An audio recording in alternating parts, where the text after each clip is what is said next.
85 سالہ آیت اللہ خامنائی نے سن 2020 کے بعد تہران کی مرکزی امام خمینی مسجد میں نماز جمعہ کی امامت کروائی۔ اس خطبہ جمعہ کو دنیا بھر کے میڈیا چینلز نے براہ راست نشر کیا۔ طوفان الاقصی که در سال گذشته همین ایام تقریبا انجام گرفت یک حرکت درست منطقی قانونی بین المللی بود و حق با فلسطینی ها بود۔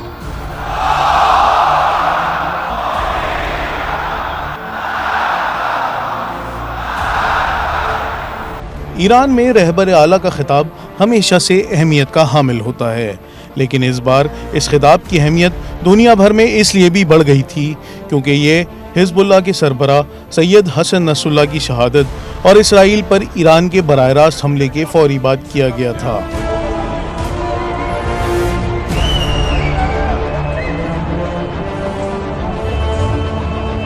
جبکہ اسرائیل کی جانب سے آیت اللہ خامنائی کو نشانہ بنائے جانے کی دھمکیاں بھی دی جا رہی تھیں اور مغربی میڈیا کی جانب سے ان کے کسی بنکر میں چھپنے کی افواہیں بھی پھیلائی گئی تھیں۔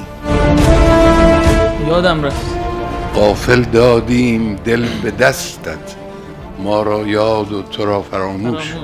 سادہ زندگی، پر اعتماد شخصیت، دل نشین انداز گفتگو رکھنے والے آیت اللہ خامنائی ایران کے سپریم لیڈر یا رہبر اعلیٰ ہیں۔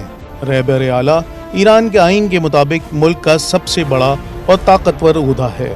آیت اللہ خامنائی سن 1939 میں ایران کے مقدس شہر مشہد میں پیدا ہوئے۔ 11 سال کی کم عمر میں عالم بن چکے تھے۔ یہ فیصلہ اس وقت انتہائی مشکل تھا کیونکہ ایران میں اس وقت رضا شاہ پہلوی کی حکومت تھی اور مذہب کو ایک ناپسندیدہ چیز سمجھا جاتا تھا۔ 1962 میں آیت اللہ خامنائی نے آیت اللہ خمینی کی تحریک میں شمولیت اختیار کی۔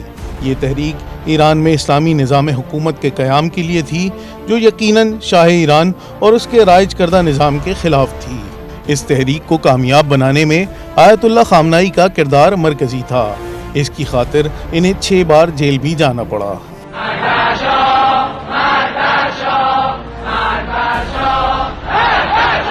1979 میں ایران میں اسلامی انقلاب آ گیا، جس کے بعد قائم ہونے والی حکومت میں انہیں تہران میں امام جمعہ کی ذمہ داری دی گئی۔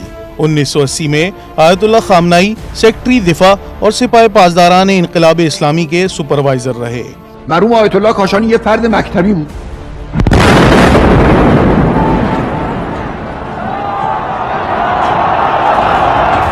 1981 میں ان پر تہران میں ایک پریس کانفرنس کے دوران مخالفین کی جانب سے قاتلانہ حملہ کیا گیا، جس میں ایک ٹیپ ریکارڈر میں رکھا بم پھٹ گیا، لیکن جسے اللہ رکھے اسے کون چکھے۔